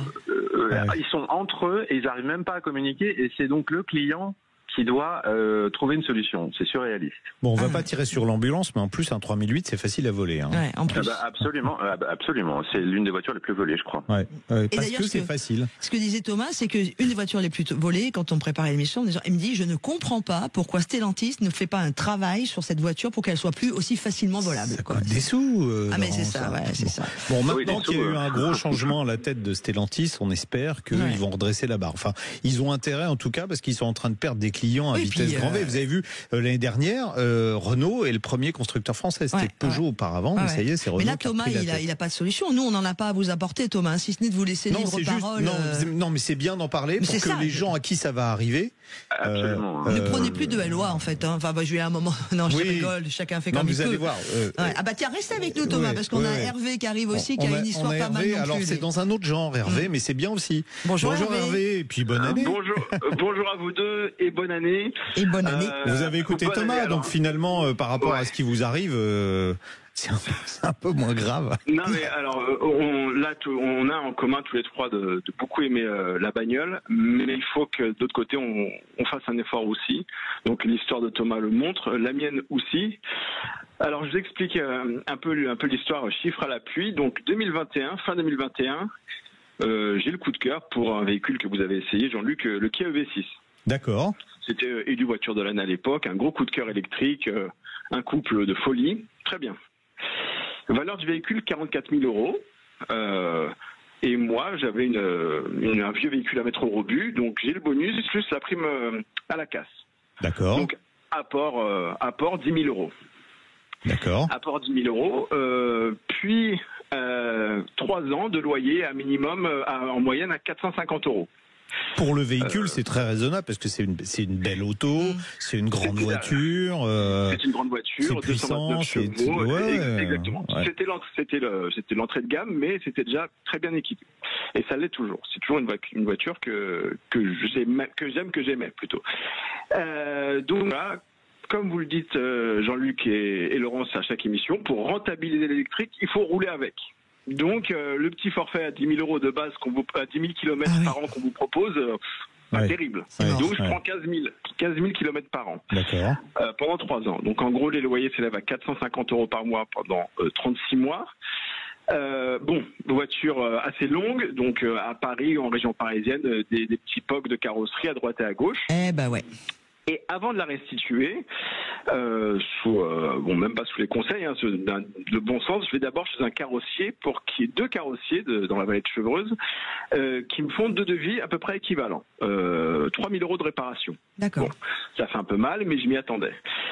Le problème, c'est que ces 2 carrossiers vont m'immobiliser le véhicule pendant 1 à 3 semaines sans véhicule de courtoisie. Ça m'embête un petit peu. Donc je me dis bon, ça se trouve en allant directement voir, je peux citer la concession. Oui, allez-y. Peugeot Trujas à Trappes. Bon, peut-être qu'ils vont ne pas m'assassiner entre guillemets et bon du coup j'aurais pas à passer par la case carrossier sans avoir de véhicule. Et là donc un commercial et un technicien du garage font un tour sommaire du véhicule. Le tour dure 5 minutes et là c'est pas si grave que ça, c'est en bon état. Donc je rentre dans la concession et là ils me tendent une feuille, 12 000 € de réparation. Oui. Ah oui. Finalement, les cocos, je ne vais pas passer par vous. Je vais retourner chez mon carrossier. Je vais emprunter la voiture de papa et maman. Et je préfère rester avec les 3 000 € de réparation que les 12 000 € de réparation. Ouais. Et encore, et vous savez quoi, hein, vous n'avez pas cassé, parce qu'il y a un bandeau lumineux à l'arrière de le V6, et c'est un sujet qu'on va faire bientôt sur le prix, parce que la technologie des phares a beaucoup augmenté, tout le monde nous vend des phares qui font la vaisselle, la lessive, leur passage, sauf qu'ils ont oublié de nous dire que non seulement ça se réparait pas, mais en plus que ça coûtait un bras. Le bandeau lumineux à l'arrière de le V6, vous savez combien il coûte? C'est un petit bandeau lumineux en LED, hein. Ça vaut 2200 €. 2200 €. Voilà. Vive la 4L de mamie. Hein. Voilà. Donc rien que si j'étais passé par eux, alors là je me mets et là Laurence, je fais écho à ce que vous dites souvent. On se passe du côté du consommateur. C'est ça. Ça arrive à mes parents. Ça arrive à quelqu'un qui ne prend pas le soin de faire des devis. 10 000 € d'apport. Plus, mais c'est fou. Voilà, mis bout à bout. 41 000 €. Là, pour conclure, donc vous avez acheté pratiquement la voiture neuve. C'est ça. Donc 41 000 €. Sauf que la voiture, elle n'est pas à moi. Elle n'est pas à vous. Ouais. Et Hervé, pour conclure, parce que malheureusement on arrive à la fin de cette première heure, vous, votre coup de gueule, c'est ça, c'est que si vous n'aviez pas fait vous-même appel à un carrossier, on a quand même la sensation d'être volé. De passer de 3 000 € de réparation à 12 000, ça fait chaud. Arrêtez d'arnaquer les gens. Ça se voit. Et en plus, j'ai voulu leur laisser une chance. J'ai voulu leur faire croire que j'allais prendre un 3008 chez eux. Véhicule, devis 52 000 €. Et je leur dis, après l'incident qui a failli se passer, accordez-moi un geste. Alors, vous savez, c'est un véhicule, on a beaucoup de demandes. Bien sûr. J'ai une super remise de 290 €. Quand même. Quelle générosité. Mais c'est parce que c'était Noël. Voilà, donc messieurs Stellantis, constructeurs historiques et compagnie, ne vous plaignez pas d'être dans la crotte, faites un effort. Parce qu'il y a des constructeurs qui arrivent. Hervé, pour conclure, vous allez prendre une autre voiture ou pas? Rapidement. Là, pour l'instant, je me tâte parce que là, je fais partie de ces amoureux de l'électrique, mais qui peuvent pas se permettre de reprendre un véhicule électrique. Prenez une occasion. Il y a des bonnes affaires à faire sur l'électrique en occasion maintenant. Voilà. Mais j'attends votre chèque, Jean-Luc. Ok. Alors c'est bien que vous ayez parlé que de Jean-Luc là sur ce coup-là. D'un seul coup, je suis plus du tout sa copine. Thomas, avant de vous quitter, vous allez. Laurence, moi je vous emmène en week-end dans le véhicule. C'est moche. Ouh, ça y est, ça drague, j'adore. Alors, Thomas, ok pour une Citroën Ami d'occasion. Oh, l'autre est jaloux. Une Topolino aussi. Non, on va se faire gronder par John, le réalisateur. Thomas, vous avez envie de prendre quoi comme voiture maintenant? Honnêtement, je vais me tourner vers les marques étrangères. Je vais aller voir ce qui se passe du côté de chez Nissan. Des marques comme ça. Alors Nissan, ça reste Renault, hein. Ouais, d'accord, mais moi, de moins en moins. Alors, j'étais chez Peugeot. Non, mais ce qu'on peut vous proposer, Thomas, c'est avec l'ami Jean-Luc une petite séance privée, parce que on pourra faire un petit point sur la voiture parce que vous avez des enfants et tout. Je vais me faire ratatiner par les gens qui nous écoutent. Non, mais là, alors japonaise, si vous voulez, de la fiabilité absolue, mais en rapport prix-prestation, le MG hybride dont on parlait tout à l'heure, la MG ZS Plus hybride, il n'y a pas de concurrence. Une grande famille. 23 000 €, neuf. Tout équipé. Grande famille de 4 personnes. Et des enfants de 8. Grande famille de 4 personnes, ça tient, il y a un grand coffre et tout. Avec des grandes valises, des grands jouets et tout ça. Et ça consomme 5 litres au 100. Ok. Bon, merci beaucoup Thomas et Hervé pour votre témoignage, pour avoir ainsi pouvoir dire à tout le monde ce qui se passait avec la LOA et les pièges de la LOA. Je pense qu'il y a beaucoup d'autres témoignages qui peuvent arriver comme ça. Soyez prudents. En tout cas, si vous choisissez de prendre une voiture dans cet ordre-là. Allez, à suivre avec beaucoup de retard. Ouh là là. Il y a l'info qui arrivera à peu près à 11h02 maintenant. Et puis on continue, on parle auto avec vous. Et pour ceux qui nous rejoignent à 11h05, tous nos vœux de bonne année pour ceux qui prennent le relais à l'écoute de Sud Radio en ce moment. Deuxième heure où on va faire un peu un point sur ce qui va nous arriver sur le coin du nez en 2025, sur plein de sujets. Alors, on va commencer par parler pneus. Oui, donc, oui. c'est le boudin noir, on a eu le boudin blanc à Noël, et ben là on va parler de boudin vert. Donc vous resterez avec nous pour savoir de quoi ça s'agit. Hein, c'est comme ça qu'on dit. Hein. Avec un seul T à la fin. Ouais. On parlera moto avec les évolutions du contrôle technique qui vont arriver au mois de mars. Et l'interfile. Et la circulation interfile, voilà, qui est normalement prolongée jusqu'en juillet. Est-ce que ça va durer? Vous le saurez en restant avec nous.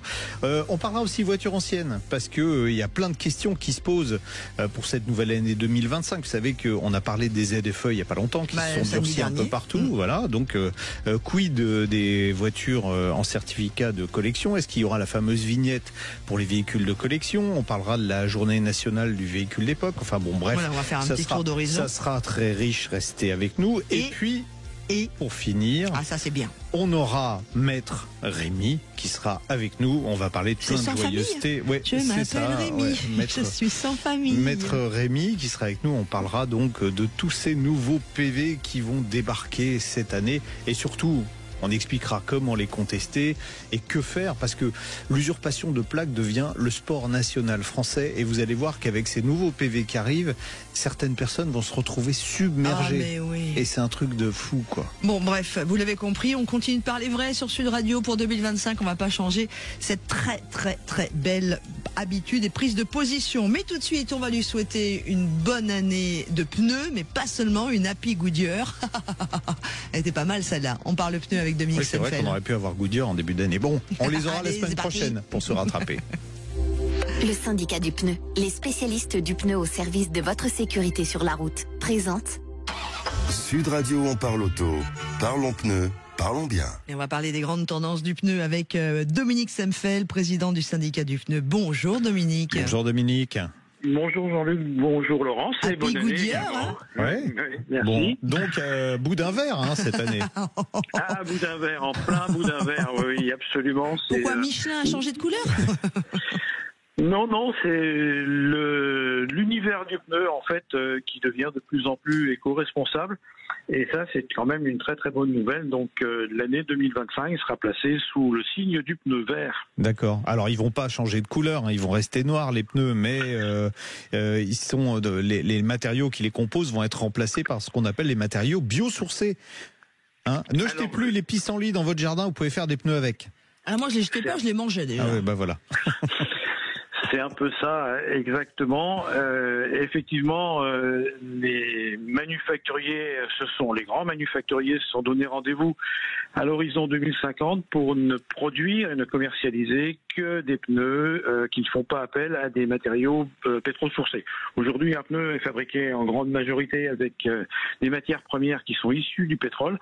En fait, ils recherchent des solutions qui permettent de se passer totalement du pétrole en utilisant soit des matériaux biosourcés, c'est-à-dire issus du règne végétal, soit des matériaux éco-sourcés, c'est-à-dire issus de l'économie circulaire, le recyclage, pour être clair. D'accord. Donc voilà. Alors c'est une sorte de retour en arrière en plus, parce que par exemple pour les pneumatiques, vous allez me dire si je me trompe, quand les pneumatiques ont été inventés, le premier matériau utilisé était du caoutchouc, qui était un caoutchouc naturel, et le caoutchouc synthétique n'a été inventé que par les Américains, me semble-t-il, pendant la Deuxième Guerre mondiale. Et donc ensuite on a utilisé du caoutchouc synthétique, et aujourd'hui on revient à du caoutchouc naturel, c'est ça ? Oui, c'est ça, pour se passer du pétrole. En fait, le pétrole, c'était la solution simple, économique.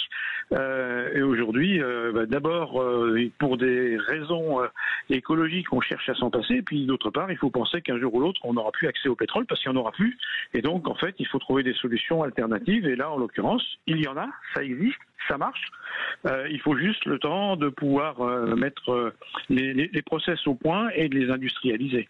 Mais aujourd'hui, alors quand on lit comme moi la presse, quand on suit très près les manufacturiers, on s'aperçoit que tous les mois, l'un ou l'autre annonce qu'il a fait des progrès dans la part de produits ou de matières premières éco-sourcées ou biosourcées qu'il intègre dans ses pneumatiques. Donc aujourd'hui, on sait faire des pneus qui sont fabriqués à 60-70% à partir de matériaux biosourcés, éco-sourcés. Et il y a même des prototypes qui circulent avec des matériaux, des pneus qui ont des matériaux éco-sourcés, biosourcés à 100%. Ah oui. Tout à l'heure, je parlais des pissenlits. C'était pas une blague. Hein. On utilise vraiment la sève du pissenlit pour faire des pneus. C'est ça. Alors aujourd'hui, on a la sève qui vient de l'EVA, donc ça c'est connu depuis le XVIIe siècle. Et on a deux solutions aujourd'hui pour les remplacer. C'est soit la gouaillule, qui est un petit arbrisseau exotique, mais qu'on sait faire pousser sous nos contrées, et puis le pissenlit.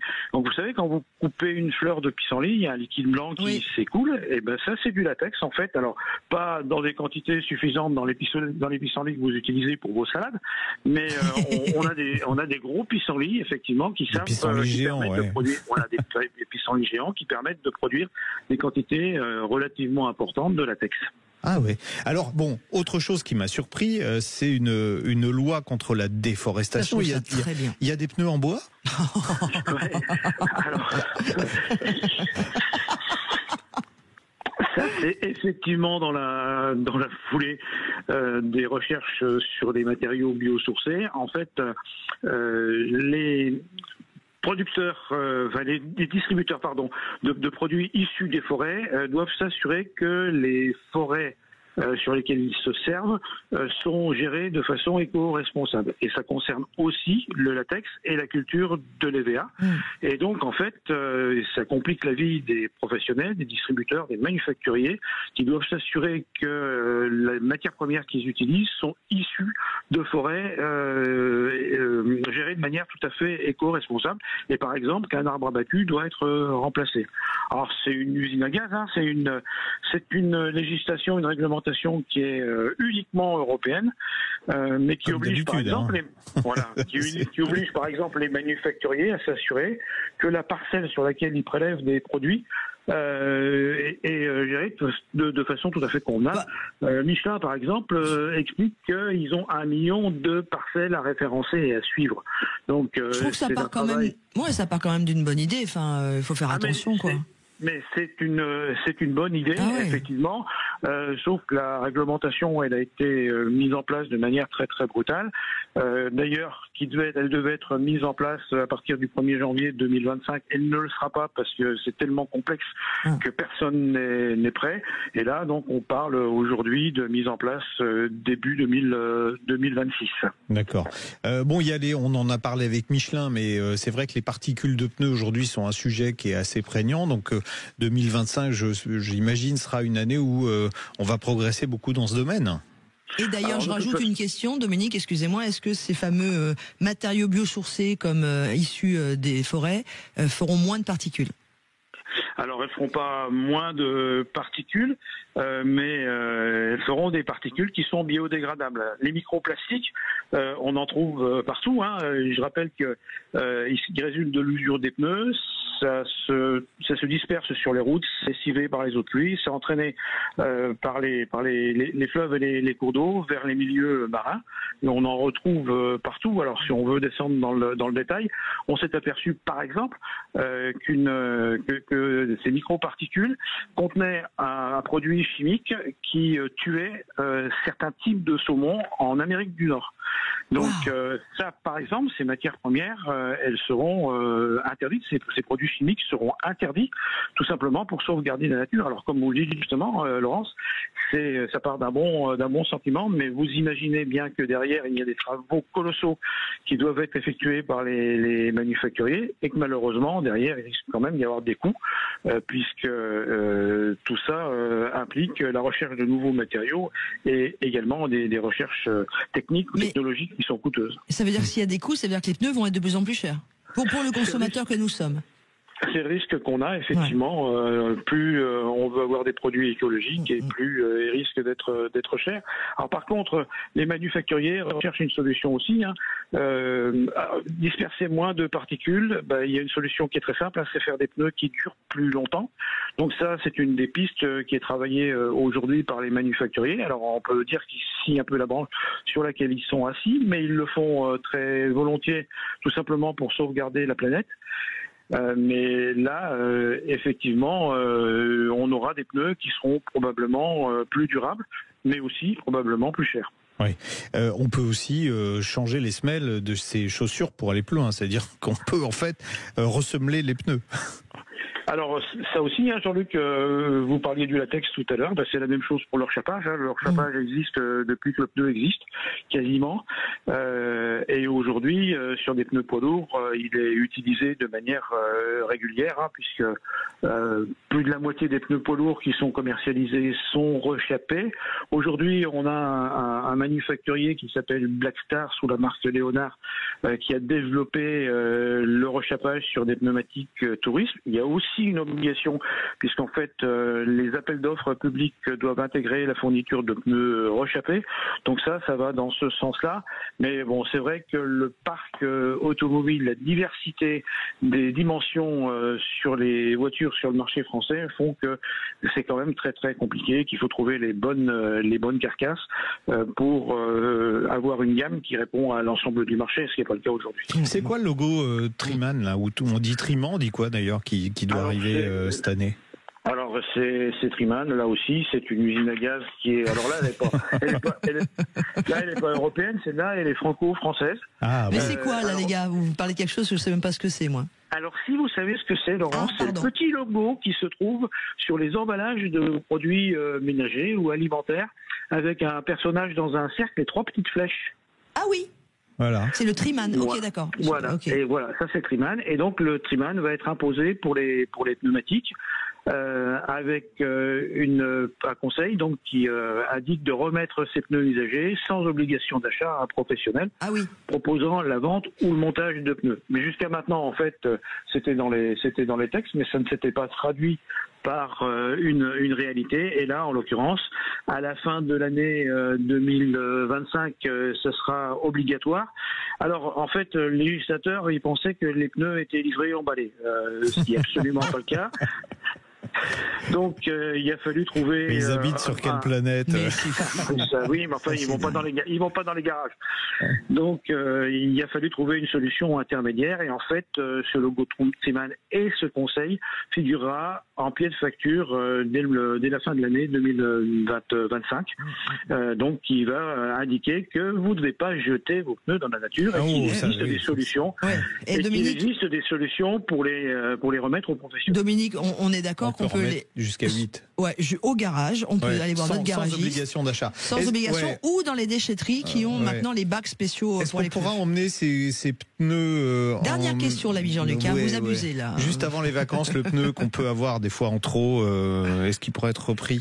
Mais moi je l'ai perdu, mon pneu. Le pneu, tu parles du ventre là. Alors on cherchait un conseiller, on vient de le trouver. Merci Dominique. Donc grâce à vous, la semaine prochaine, on parlera de Goodyear, enfin grâce à Laurence, puisque c'est elle qui a... Happy Goodyear.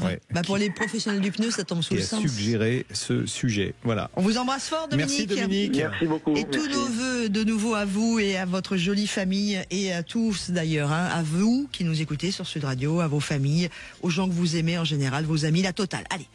On vous embrasse, et dans quelques instants, vous êtes motard, vous êtes scooter, vous avez une 2 roues, eh bien on parle auto, on parle moto pour quelques minutes. Contrôle technique, circulation interfile, qu'est-ce qui va changer pour les 2 roues en 2025? On en parle sur Sud Radio. Et on va parler moto surtout également pour notre première émission de l'année 2025. On continuera, toute l'équipe de Sud Radio, de vous souhaiter la très très belle année, y compris bien sûr aux motards et aux 2 roues, même si l'émission s'appelle On parle auto. Jean-Marc Bellotti, bonjour. Bonjour. Et bonne année. Ah oui, bonne année. La Fédération française des motards des motards en colère.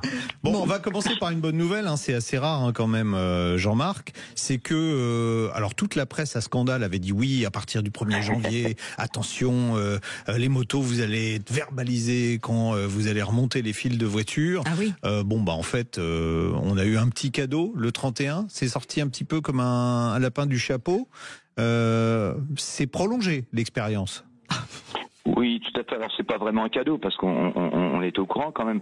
Alors évidemment toute la presse veut vendre du papier, donc c'est normal qu'ils titrent sur des sujets qui pour faire le buzz aux usagers. Voilà, on disait la circulation interfile c'est terminé, les PV vont pleuvoir, etc. Donc on sait très bien on a recommencé une expérimentation il y a 3 ans et qu'il y a 3 ans, on connaissait déjà, bien évidemment, l'issue et la date de cette expérimentation qui aurait dû être en août donc 2024, mais comme il y a eu les Jeux Olympiques, ça a été reporté, et comme il vous a pas échappé qu'on a un petit problème de gouvernement en ce moment, le temps que les ministres s'assoient dans leur fauteuil et puissent sortir les dossiers pour les étudier, ça a été à nouveau repoussé maintenant, donc cette expérimentation a été repoussée jusqu'en juillet 2025. 31 juillet, c'est ça. C'est ça, 31 juillet 2025. Mais je comprends pas bien, excusez-moi Monsieur Bellotti, je comprends pas bien. Elle est en cours l'expérimentation ? Oui, tout à fait. Elle est en cours, jusqu'au 31 juillet maintenant. Ouais, mais comment elle se concrétise sur la route? C'est-à-dire que normalement, vous n'avez plus le droit déjà les 2 roues de faire de l'interfile? Ah si, puisqu'elle a été prolongée. Oui, mais c'est quoi l'expérimentation? Je ne comprends pas. L'expérimentation, c'est qu'on a voulu. Au départ, il faut savoir que l'interfile existe depuis que les bouchons existent. Oui. Et depuis que les 2 roues motorisées existent. Ça fait un bon bout de temps, notamment depuis les années 70, puisque le périph' a été construit dans les années 70. Donc, les usagers de 2 roues motorisées circulent entre les fils. Ce qui est bon aussi pour les automobilistes. Souvent, les automobilistes nous le reprochent, mais c'est bon aussi pour eux parce que, par exemple, on a environ... Je parle pas de toute la France, mais rien qu'en Île-de-France, mais aussi dans les autres villes, grandes villes. En Île-de-France, on a environ 300 000 usagers de 2 roues motorisées qui circulent tous les jours. Imaginez bien que si on rajoute 300 000 voitures, on nous annonce 280 km de bouchons cumulés autour de Paris tous les jours. Si les usagers de 2 roues motorisées devaient circuler dans la file, ça ferait énormément de bouchons en plus, bien évidemment. Oui. Donc c'est bon aussi pour les automobilistes parce qu'on leur laisse de la place. Mais c'est quoi votre pizza? On l'a pratiqué depuis longtemps, nous, en fait. Ok, non, mais excusez-moi, messieurs, d'être un peu bébête, et je vais l'assumer. Comment se concrétise cette expérimentation? On a dit on va autoriser et on va comme ça voir s'il y a plus d'accidents, plus de morts, etc. Alors que depuis toujours, c'est ridicule. On va expérimenter. En fait, on va expérimenter une pratique qu'on expérimente déjà depuis 60 ans. C'est donc ridicule. C'est ridicule. Mais on va complètement. Mais en fait, vous savez qu'on est en France, et la France c'est un pays extrêmement administratif, et donc le gouvernement a besoin de chiffres, de statistiques, etc. pour pouvoir mettre ceinture et bretelles et valider ou pas cette circulation interfile. Donc ils ont lancé l'expérimentation et ce qui est plutôt pas mal, c'est qu'il n'y a pas de chiffre de suraccidentalité par rapport à cette circulation interfile au niveau des 2 roues motorisées. Et quant à l'accidentalité des 2 roues motorisées dans la file, ce chiffre n'existe pas puisque ça ne se pratique pas. Vous voyez, ça n'a jamais été fait. D'ailleurs, vous êtes motard, je suis motard depuis toujours. Quand on essaye de rouler au même rythme que les voitures, on est en grand danger. Si on occupe la place d'une voiture, les automobilistes ne tolèrent pas qu'une moto occupe la place d'une voiture. Y compris sur les stationnements. Ils nous collent fortement derrière. De toute façon, le problème, c'est que sur toutes les rocades de France, que ce soit le périphérique parisien, que ce soit les rocades ou les périphériques dans d'autres grandes villes de France, on voit bien qu'avec les bouchons, les distances de sécurité ne sont jamais respectées. C'est pas possible. Oui. Voyez. Donc le problème, c'est que nous, si on devait circuler dans la file, non seulement si on a une camionnette ou un SUV, les voitures, vous n'avez pas échappé qu'elles sont de plus en plus grosses, on a un manque de visibilité devant nous, si ça freine fort, c'est dangereux pour nous. Si on garde les distances de sécurité, il y a un véhicule qui va venir s'intercaler entre nous et la voiture de devant, et surtout, si ça freine fort, la voiture de derrière, elle va nous percuter. Donc on va être pris en sandwich, extrêmement dangereux pour nous. Le fait d'être dans la circulation en interfile, ça nous ouvre totalement la visibilité devant, et on n'a pas à gérer un véhicule qui risquerait de nous percuter par l'arrière. Ouais. Donc pour nous, c'est hyper sécurisé. Oui, c'est de la sécurité, on est d'accord. Il suffit de faire de la moto pour le savoir. D'ailleurs, en Belgique, ils l'ont compris depuis longtemps parce que c'est légalisé depuis pas mal de temps. Donc, en tout cas, l'expérimentation de ce truc-là continue alors que c'est ridicule. Jean-Marc, on est d'accord qu'au 31 juillet, si l'expérimentation ne s'achève pas par une autorisation légale de pratiquer l'interfile, ça continuera comme avant, comme ça a toujours été. Ça ne changera rien du tout. Mais franchement, on marche sur la tête. Bon, alors, deuxième sujet où on marche sur la tête aussi, le contrôle technique des 2 roues. Je rigole rigole d'avance parce que... Alors, il y a eu combien de véhicules contrôlés l'année dernière? Parce qu'on commence à avoir des chiffres maintenant. Alors, on parle de 650 000 véhicules, mais dans les 650 000 véhicules, il y a les voiturettes sans permis qui sont catégorisées en L comme les motos. Oui, c'est bizarre. Et il y a aussi les usagers, les motards ou les scooteristes qui doivent vendre leur véhicule et qui sont obligés de passer le contrôle technique, sinon l'acheteur ne peut pas refaire la carte grise. Mais nous avons lancé une opération de boycott qui fonctionne très très bien et on s'aperçoit que pratiquement 80% des usagers de roues motorisées ne se sont pas présentés au contrôle technique, donc le boycott fonctionne parfaitement bien. J'en veux pour preuve, contrairement à ce que dit Descraques et consorts en disant ouais tous les motards se précipitent, j'en veux pour preuve qu'ils sont en train de tenter de mutualiser l'achat des outils, c'est-à-dire pour un banc d'essai, un banc de frein, un banc de mesure de la vitesse pour les mesures de vitesse, pour sonder le bruit, etc. Ils essayent d'acheter un outil pour plusieurs centres parce que leur modèle économique est foireux. Tout ça parce que le boycott fonctionne super bien.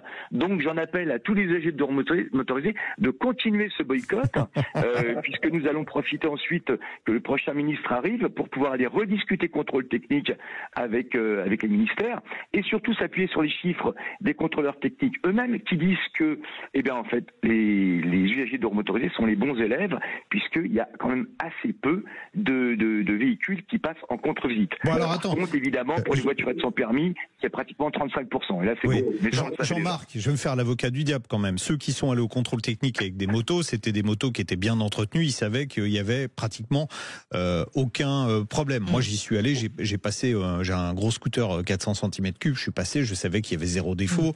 Donc j'y suis allé pour, on va dire, être dans les clous. Bon, j'ai 2 autres motos. Là, je les ai pas emmenées parce que ça me barbait. Voilà, tout simplement. Mais les engins. Alors, je vais employer des mots durs. Les engins pourris qui circulent en ville, il y a des scooters qui sont déglingués. Ceux-là, ils y sont pas allés. Donc, quand on dit finalement les 2 roues sont en bon état, mais vous nous dites nous-mêmes, il y a 80% des gens qui y sont pas allés. J'imagine que ceux qui ont des trucs pourris, ils y sont pas allés. Donc, on peut pas se baser sur ça. On peut pas dire oui, ils sont mieux entretenus que les autres, alors que en fait, il n'y a pas suffisamment de personnes qui sont passées au contrôle technique. Très bonne réaction de Jean-Luc M de Paris. Alors, en fait, ce qui se passe, c'est que le parc de roues motorisées français est en très bon état. Les accidents dus au mauvais état du véhicule en 2 roues motorisées, c'est 0,3%. Ça, c'est des statistiques d'assurance de la mutuelle des motards. Voilà. Si on a une moto évidemment, il y a toujours des usagers de roues motorisées qui ne traînent pas leur bécane, mais ils sont vraiment en forte minorité. Et c'est souvent des petites cylindrées. C'est souvent des gens qui n'ont pas les moyens, qui sont pour les livreurs, comme les livreurs, etc. Mais sinon, la grande majorité sont en bon état. Oui, vous me direz, c'est une question de vie ou de mort. Hein. Si vous n'avez pas de frein sur une moto, on survit pas très longtemps. Hein, alors que... Un 2 roues motorisé, c'est pas du tout une voiture. Vous voyez, si vous roulez sous-gonflé avec un 2 roues motorisé, la sanction, elle peut être immédiate. Ça se voit tout de suite. Hein. Donc on arrête, on gonfle les pneus et on repart. Sur une bagnole, on peut rouler avec des pneus sous-gonflés. Elle va quand même rouler, même si c'est dangereux. Mais on va pas forcément le sentir aussi fort que sur un 2 roues motorisé. Sur un 2 roues motorisé, si la roue avant, par exemple, le pneu avant, il est sous-gonflé, la direction devient extrêmement lourde et là on sent qu'il y a un danger. Voilà, donc, puis on peut avoir du guidonnage aussi qui est lié à la mauvaise pression des pneus et du guidonnage à 80 ou 100 km/h, c'est la mort. Normalement, il y a un durcissement qui est prévu au mois de mars du contrôle technique avec mesure du bruit, c'est ce qu'on a évoqué tout à l'heure. Pour les cyclos, mesure de la vitesse maxi, parce que la plupart, alors là on va dire la quasi-totalité dépasse les 45 km/h réglementaires. Est-ce que vous pensez, vous nous avez dit on va en discuter avec le nouveau ministre des Transports. Est-ce que vous pensez que ça peut être repoussé? Oui, lequel? D'ici là, ça peut changer encore. Est-ce que vous pensez, Monsieur Tamaro, pour le moment? Alors nous, ce qu'on demande, et d'ailleurs c'est ce qui vient de se passer au Portugal, le Portugal, ils ont carrément annulé le contrôle technique. Ils ont dit pas de contrôle technique. Hein. Voilà, nous ce qu'on veut, c'est faire reculer le contrôle technique.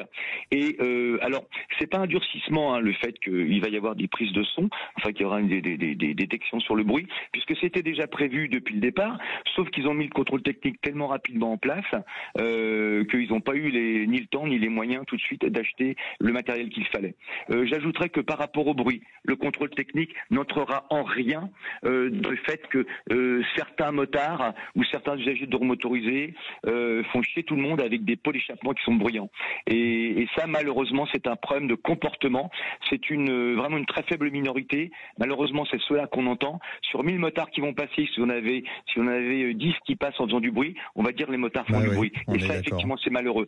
Cela dit, si je vais au contrôle technique avec un pot d'échappement totalement conforme, je ressors du contrôle technique avec un contrôle technique en bonne et due forme, et là, en 15 minutes, j'ai changé mon pot d'échappement et je peux remettre un pot d'échappement non conforme. Donc, c'est pas ça du tout qui va changer la problématique. Ce qui va changer la problématique, c'est que les commerçants, enfin ceux qui vendent des pièces détachées, arrêtent de vendre des pots non homologués et que les usagers de motorisés, enfin la minorité d'usagers de motorisés qui roulent avec des pots bruyants, à un moment donné, ils redeviennent des grandes personnes à rentrer des gamins et d'emmerder tout le monde avec le bruit qui ne sert absolument rien et surtout pas à sauver des vies comme certains le croient. Allez, on a compris que Jean-Marc Bellotti, toutes les Harley, alors. Fédération française. J'ai aussi une Harley. Ah ouais, c'est bien là. Voilà. Mon Harley fait un joli son, mais elle fait pas un bruit, elle fait pas vacarme. Non, elle fait un joli son. On peut avoir une moto qui fait un joli son. On peut changer son pot d'échappement, par exemple. Bon, normalement c'est pas autorisé, mais pour avoir un joli son, il faut surtout pas confondre joli son et vacarme assourdissant parce que ça, effectivement, c'est intolérable. Bon, dites donc, vous aviez pas un haut-parleur du côté de chez vous, Jean-Marc, là, parce qu'il y avait un petit écho de temps en temps. Non, j'ai pas de haut-parleur promis. Bon. Merci beaucoup, bientôt, Jean-Marc. Monsieur la Fédération française des motards en colère, vous avez vu, les motards, vous êtes bien représentés. Hein. Ouais. Jean-Marc Bellotti, il n'a pas sa langue dans sa poche. Mais la semaine prochaine, on demandera l'avis, évidemment, de Sécuritest et d'autosécurité, puisque aussi, ils ont peut-être des choses à nous dire. Parce que nous, on donne la parole à tout le monde, effectivement. Allez, dans quelques instants, on va parler de la Fédération française des véhicules d'époque. Quelle perspective pour 2025? Et puis, restez bien avec nous, car notre deuxième sujet, c'est 2025, cette nouvelle année sous l'aspect juridique et réglementaire pour tous ceux qui pratiquent la route, et on nous aurons maître Rémi Jossaume. 2 heures pour faire le tour du sujet. Ah, on va demander une rallonge à notre boss. Trop bien. Patrick, si tu nous entends, l'émission doit grandir encore. Allez, à tout de suite sur Sud Radio. Et juste avant d'accueillir notre invité, on a beaucoup de messages ce matin en direct sur la page Facebook de Sud Radio. On vous embrasse tous. Chris qui nous dit bonne année, etc. Et puis on avait un message, c'est Pascal qui nous dit bonjour, bonne année à vous et à toute l'équipe. Pourriez-vous redonner le nom du dernier véhicule que vous avez cité juste avant la coupure de 11h? Merci d'avance. Je vais me mettre concessionnaire MG. J'ai parlé c'est un SUV. Hein, c'est vrai qu'il a un prix prestation qui est incomparable. Hein, le MG ZS hybride plus, c'est pas sexy comme nom, mais la voiture l'est, et surtout à 23 000 € et il n'y a pas de concurrence. Un véhicule hybride qui fait 200 chevaux, qui consomme 5 litres au 100, donc c'est vraiment malheureusement très bien. C'est mieux. Auparavant, je vous aurais conseillé un Dacia Duster, mais c'est mieux qu'un Duster, faut le reconnaître. Bon, voilà. Alors lui, je sais pas, je pense que la MG hybride ZS ne va pas rentrer chez la FFVE, ça va lui parler, mais ça va lui parler effectivement. Bonjour Jean-Louis Blanc. Oui, bonjour. Président. On va le faire ensemble, vas-y. 1, 2, 3. Président de la FFVE, la Fédération française des véhicules d'époque. Alors déjà, bonne année, pour commencer. Vous aussi. Oui, bonne année, Jean-Louis. Avec année sous de très bons auspices. On continue, on prolonge 2024. On va commencer par la poursuite justement du programme Ville et Village d'accueil des véhicules d'époque. Ça continue cette année-là. C'est un de vos gros succès de l'an passé. Bien sûr, ça n'arrête pas. Vous savez, c'est un programme qu'on a lancé simplement il y a 1 an. Qui consiste à proposer aux villes qui le souhaitent, à condition qu'elles désignent une place en centre-ville pour accueillir volontiers des véhicules d'époque, qu'elles donnent un numéro de téléphone à la mairie de façon à ce que les clubs, les collectionneurs puissent appeler pour organiser leur randonnée, et bien de leur décerner le label village d'accueil des véhicules d'époque. On en signe tous les jours. Il y en a aujourd'hui plus de 200. Il y a 36 000 communes, donc il y a encore du stock. S'il y a des maires qui nous écoutent, il faut qu'il y ait à l'intérieur dans la ville, dans le village, de quoi recevoir, de quoi, si possible, des possibilités de garage, de réparation, pas trop loin. Il faut qu'elle se prête à l'organisation de manifestations, mais c'est très encourageant, et puis ça montre à quel point notre mouvement est ressenti profondément par tous les Français, et ceux dont les maires se rendent compte. Et donc, il n'y a pas de jour sans qu'une maire, ou qu'un maire dépose sa candidature de sa ville. Bon, voilà. d'accord. Donc, c'est une très bonne nouveauté de 2024 qui continue en 2025. Donc, s'il y a des maires qui nous écoutent, ils appellent la FFVE et puis. Oui, c'est très simple. Sur le site, tout est clairement expliqué. C'est pas très compliqué. Et donc, nos délégués régionaux, vous savez, nous avons des délégués sur tout le territoire, une 50aine. Vont les voir, voient avec eux, expliquent exactement le concept, et puis ça va tout seul. Enfin, c'est vraiment très. Et alors lors de la remise de la distinction du label de ville d'accueil, de village d'accueil, tout le monde est là. Tout le monde est là. D'accord. Tous nos clubs sont là, tous les élus sont là, la population est là. C'est vraiment chaque fois très émouvant. Oui, on sent qu'il y a un vrai engouement pour les véhicules d'époque. Alors, on va parler d'un sujet qui est un petit peu plus touchy. En début janvier, il y a beaucoup de ZFE qui se sont durcis dans des métropoles françaises. Il y a jusqu'à présent une certaine tolérance qui a été accordée aux véhicules qui ont une carte, on appelle ça une carte grise de collection, on va dire un certificat d'immatriculation portant la mention véhicule de collection. On en est où de ce dossier-là? Parce que est-ce qu'il y a une uniformisation déjà au niveau national? Et on a parlé pendant un temps de vignettes pour ces véhicules-là. On en est où? Eh bien, on s'en occupe. On travaille énormément là-dessus. Ça fait donc 3 ans que ça dure, 4 ans que ça dure.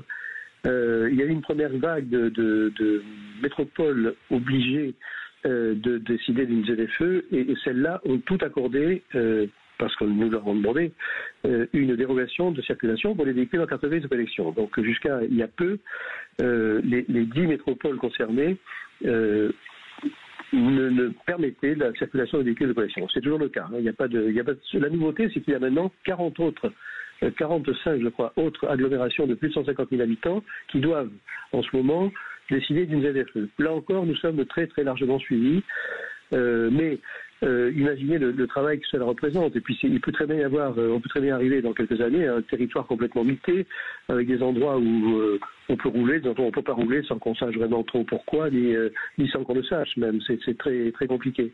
Donc en fait, nous ne désespérons pas de faire adopter par la France ce qu'a adopté l'Allemagne il y a maintenant plus de 10 ans.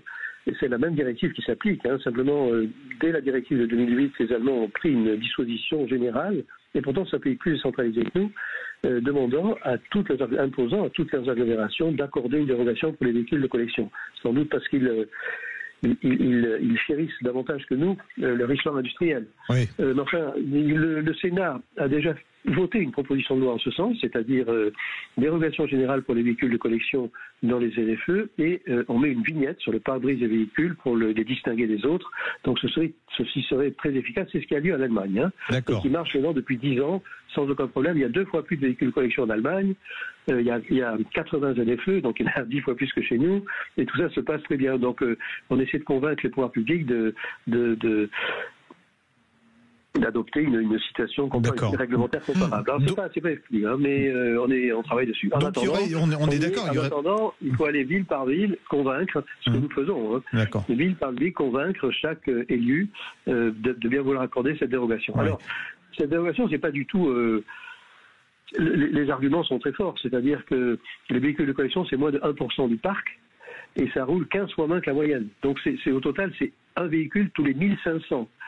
Alors, vous pouvez les interdire tous, ça ne va pas changer la qualité. Ça ne changera rien, c'est 0,0 quelque chose. Ouais, donc. Voilà, par contre, vous cassez l'histoire, vous crachez sur votre histoire industrielle, vous cassez cette activité. C'est une activité aujourd'hui qui emploie 24 000 personnes en France. C'est une activité très liée au développement touristique. Il y a de plus en plus de manifestations, de plus en plus de rassemblements. Vous savez, et les Français adorent leur histoire industrielle. Donc, puis les Français aiment la bagnole. On se priverait de cette célébration pour un gain écologique absolument non gérable. En plus, le parc est très faiblement pourvus de véhicules diesel. Qui, bien sûr, il y a 6% de diesel dans les véhicules de collection, donc c'est encore une fois l'effet sur la pollution. Non, puis même, les véhicules de collection, enfin les gens ils sortent quoi, c'est 1000 km par an, donc c'est pas.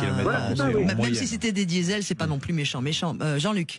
Oui, donc est-ce que cette vignette là, elle a une chance d'arriver cette année? Oui, on s'en occupe. On s'en occupe. J'espère bien en 2025. Vous allez voir. Ça serait cool. Super. On en reparlera. Merci beaucoup, Jean-Louis Blanc. Mais de rien. À très bientôt. Et bonne année encore et bonne année aussi. Bravo pour cette émission qui est passionnante. Merci beaucoup. Et bonne année à tous les passionnés de voitures, qu'elles soient anciennes ou récentes, à tous ceux qui aiment les utiliser, voilà, etc. Et on parle auto. Bonne année, on parle auto. Bon, allez, dans quelques instants, tiens, on va voir un peu quelles seront les perspectives réglementaires et juridiques pour les utilisateurs de la voiture ou de la route avec le maître Josaume. Je vous aime pas du tout là, l'ami Jean-Luc. Arrêtons de parler de PV. Allez, à tout de suite. Si on va quand même en parler aussi. Sud Radio, on parle auto, 10h midi, Jean-Luc Moreau, Laurence Perrault. Et pour conclure notre rendez-vous, nous accueillons Maître Rémi Josaume. Oh, Maître, bonjour et bonne année. Bonne année, Laurence, et bonne année, Jean-Luc. Plein de bonnes choses. Il paraît que vous êtes tout bronzé. Des permis en plus, pas de PV, plein de bonnes choses. Ouais, je suis un peu bronzé, effectivement. Non, il est un peu brûlé. Il m'a envoyé une photo hier. Bon, on veut tout savoir, vous étiez où pendant les vacances de Noël? Écoutez, j'ai eu la chance pour la première fois de ma vie d'aller à l'île Maurice. Oh, et voilà, c'est très sympa. Voilà, j'avais l'impression d'être avec Jean-Luc en voiture parce qu'ils conduisent tous de l'autre côté, vous voyez, de la route. Donc... Attends, mais j'ai circulé à l'île Maurice, j'ai pas eu d'accident. Les gens sont très gentils, ils circulent prudemment. Alors, c'est un peu rock'n'roll quand même. Est-ce que vous allez être monsieur bonne ou mauvaise nouvelle? Non, je crois qu'il va être mauvaise nouvelle. Plutôt l'oiseau de mauvaise augure. Ouais. Parce que je vais vous dire la vérité, en fait, je pense même que Rémi Josaume, c'est lui qui pousse les politiques à prendre des décisions comme ça, parce que ça lui permet d'avoir du boulot derrière. Parce que partir en vacances. Voilà. Bon, alors il y a tout un tas de... Alors par quoi on commence? Je ne sais par quoi commencer. Sur tout ce qui va se passer en 2025. Il y a les radars bruit qui vont arriver. Alors, ce qui est énorme, on a reçu ici le président de Bruit Parif qui nous a indiqué que ces radars bruit mesuraient un niveau sonore qui est encore à définir, mais a priori, ça sera 89 décibels, et que les véhicules soient conformes à l'homologation ou pas, s'ils dépassent ce seuil, ils seront verbalisés. Donc, c'est juste énorme. C'est-à-dire, je passe avec une voiture, admettons, je suis en deuxième, je suis avec ma Ferrari en deuxième, donc je suis au-dessus de 89 décibels, je serai verbalisé alors que je suis à la vitesse réglementaire et dans un véhicule qui n'a pas été modifié. Oui, c'est ça. Alors, il y a une réglementation pour l'ensemble des véhicules qui, en France, à ce jour, est de 85 décibels. 89, c'est certainement pour avoir une petite marge, on va dire, de tolérance. Bon, l'idée surtout, c'est de venir sanctionner ceux qui ne respectent absolument pas les règles et qui font un bruit totalement démesuré. Mais l'idée, effectivement, va être de contrôler tout le monde, c'est toujours pareil. On envisage à ce jour une amende de 135 €, ce qui est l'amende forfaitaire lorsque vous roulez avec un véhicule qui n'est pas aux normes en termes de respect de ce qu'on appelle la pollution sonore. D'accord. Bon, et celui qui passe les vitres ouvertes avec une sono à fond, lui, qui va être verbalisé aussi, on est d'accord? Oui, c'est un peu plus contestable en tout cas. Non, mais il peut déranger plus de monde. Sur le principe, c'est possible. Il pourrait, effectivement. Bon, on va avec les nouveaux radars. On nous dit on va pouvoir verbaliser aussi le téléphone au volant, les ceintures. C'est possible ça ou pas? Bah oui. Alors, le ministre de l'Intérieur, lors du précédent gouvernement, qui est toujours le même aujourd'hui, ministre, nous avait expliqué que c'était pas encore au point. C'est en phase d'expérimentation, d'homologation, et c'est notamment en raison du risque d'erreur. Et je pense qu'il est beaucoup plus important pour ces nouveaux radars, avec ces nouvelles fonctionnalités qui feront certainement appel à ce qu'on appelle l'intelligence artificielle. Le risque d'erreur est donc effectivement plus important, mais on envisagerait, comme c'est le cas dans d'autres pays, de verbaliser d'autres infractions, notamment le défaut de ceinture, l'usage du téléphone. Alors, la problématique, c'est qu'il va falloir démontrer qu'il s'agit bien d'un téléphone à un instant T, quand on voit la qualité, la plupart du temps, des clichés photographiques ou des vidéos. je reste très sceptique sur la mise en place de ce dispositif. Excusez-moi, il y a beaucoup de choses qui ont évolué aussi en termes de caméra. Regardez sur nos téléphones, regardez la qualité de nos photos et de nos films. Donc ça va bouger aussi. Avec les radars différenciants qui sont capables de verbaliser les camions ou les voitures à des vitesses différentes. Quand je passe avec mon Lexus, qui est une grosse voiture, je me fais flasher même si je suis à la vitesse normale, parce qu'ils considèrent que je suis un camion. Donc déjà qu'on fasse fonctionner correctement ça vous est déjà arrivé ? Oui, ça m'arrive tout le temps. Et alors comment vous avez contesté ? Je reçois pas les PV parce que quelqu'un doit quand même regarder peut-être avant d'envoyer le PV la photo et voit que c'est un SUV sur la photo et pas un camion. Ouais, alors exactement, Jean-Luc, vous avez raison, c'est le même problème pour les camping-cars ou pour les véhicules de moins de 3,5 tonnes. Leur gabarit fait que les radars, ce qu'on appelle discriminants, eux ne font pas la distinction. Alors pour être honnête, ça marche plutôt très bien parce que moi je n'ai pas eu de cas d'erreur sur ces types de PV. Oui, on ne reçoit pas les PV, mais on est flashé. Exactement, il y a bien un traitement qui est fait à Rennes là-dessus. Donc, alors tiens, puisqu'on est sur l'autoroute et qu'on se fait flasher, j'ai testé aussi le péage en flux libre. Alors, je vais pas dire ce que j'en pense parce que je veux pas être grossier à l'antenne, mais c'est un joyeux bordel. Ah si, je l'ai dit, zut. Et encore ça va. Non, mais il y a quelque chose. Par exemple, Rémi, je vous donne un exemple concret parce que j'étais avec des amis, on est allé à Deauville, donc on a pris l'autoroute en péage à flux libre, la A13. J'ai des amis qui avaient des badges de télépéage. Ils sont passés un tout petit peu plus vite que la vitesse. On conseille de passer, la vitesse limite c'est 70 pour passer sous les portiques où il y a les détecteurs. Ils sont passés sans doute un peu plus vite, les badges n'ont pas été détectés, ils n'ont pas été prévenus qu'ils n'avaient pas payé, et si je leur avais pas dit allez sur le site pour vérifier si oui ou non votre badge a été pris, ils auraient été verbalisés. C'est juste énorme quand même. Ouais, alors Jean-Luc, vous voyez, moi j'ai été puni parce que j'ai dit, peut-être même sur cette antenne, que ça marchait plutôt pas mal et que je voyais vraiment pas où était le problème parce qu'il y a quand même beaucoup d'informations, il suffit effectivement d'anticiper les choses, etc. J'ai reçu hier, vous voyez, que j'ai atterri hier et j'ai reçu hier un avis de paiement parce que je suis allé plaider à Coutances le 23 décembre. Et effectivement, mon badge, a priori, n'a pas été détecté. Donc j'ai reçu le PV, l'avis de paiement. Donc là, on me propose de payer 94,40 €. Sachant que, alors après, quand j'ai vu ça, j'ai dit effectivement, c'est un peu excessif. Par contre, attention, si vous payez dans les 15 jours, vous ne payez que 10 € de sanctions, on va dire.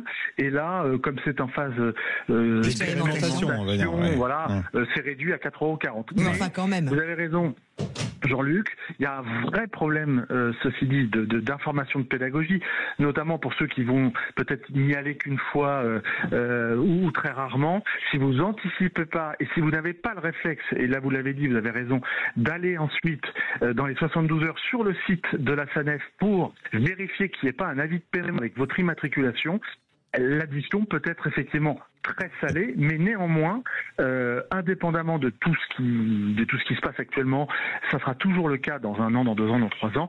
Vous avez toujours la possibilité, alors même si c'est parfois plus cher que le seul passage, mais vous aurez toujours la possibilité de payer cette transaction à 10 € si vous payez dans les 15 jours. Oui, mais quand même, ça fait cher le péage. Oui. Puis ceux qui n'ont pas les moyens d'aller sur Internet, c'est encore plus compliqué. Et si on usurpe votre plaque, comment là vous pouvez pas. Alors là, vous avez raison, Jean-Luc. Je pense que là, c'est là que le bas blesse et c'est là effectivement qu'on va avoir un vrai problème. On n'a jamais vu autant de plaques usurpées, jamais autant. Il y a eu un creux il y a quelques années, puis alors là c'est reparti. Et pourquoi c'est reparti ? Parce que vous avez tout un système aujourd'hui qui se met en place de sanctions par la plaque et ça se généralise. Je prends le seul exemple des FPS, des forfaits de post-stationnement. On a vu depuis ces dernières semaines là toutes les petites parades utilisées pour masquer sa plaque, etc. Et bien vous en avez qui passent le cap de l'usurpation ou de la fausse plaque et vous allez nécessairement avoir ce type de problème avec effectivement les flux de péage d'usurpation, de plaques d'immatriculation. Et le problème, c'est que vous avez face à vous comme une administration, même si c'est une entité privée, et vous aurez toutes les plus grandes difficultés, je pense, à faire valoir vos droits et à éviter tout le processus de recouvrement forcé qui risque de se mettre en place. Oui, on va inviter effectivement le problème du péage en flux libre. On va inviter, on va pas les éviter. éviter. On va inviter les gens de la SANEF à venir nous expliquer comment ils vont gérer toutes ces problématiques, parce qu'il y en a de nombreuses. On a vu aussi sur les journaux télévisés cette semaine que pour les loueurs, c'était un vrai souci. Voilà. Rémi, on avait prévu de parler des ZTL, on n'aura pas le temps. Et bien comme ça sera verbalisation en avril, on aura l'occasion d'en parler. Là, on va bien rigoler, je pense. Je reviendrai en 2025. Voilà. Oui, surtout que, juste pour un mot, surtout qu'en fait, on nous explique qu'on n'a pas le droit d'y aller, etc. Mais pas du tout, c'est pas ça en fait. C'est beaucoup plus, enfin, entre guillemets, simple que ça. Et il y a des solutions sans difficulté pour pouvoir y circuler sans risquer une verbalisation. Ça, c'est un super teasing pour la suite. Merci beaucoup, maître. Merci beaucoup. On reparle la semaine prochaine. Encore bonne année. Et puis, voilà, vous êtes invité la semaine prochaine à venir de nouveau avec nous. Merci beaucoup, l'ami Jean-Luc. Avec plaisir. Merci. Donc vous avez déjà pratiquement tout le programme de la semaine prochaine. Merci à John d'avoir réalisé cette émission. Merci à Aude d'avoir été notre magnifique, sublime standardiste. Et merci à vous de nous avoir suivis. On vous donne rendez-vous la semaine prochaine. Quant à tous les autres programmes, bien évidemment, et continue pour ce premier week-end de l'année sur Sud Radio. Sud Radio. Parlons vrai. Parlons vrai. Sud Radio. Parlons vrai.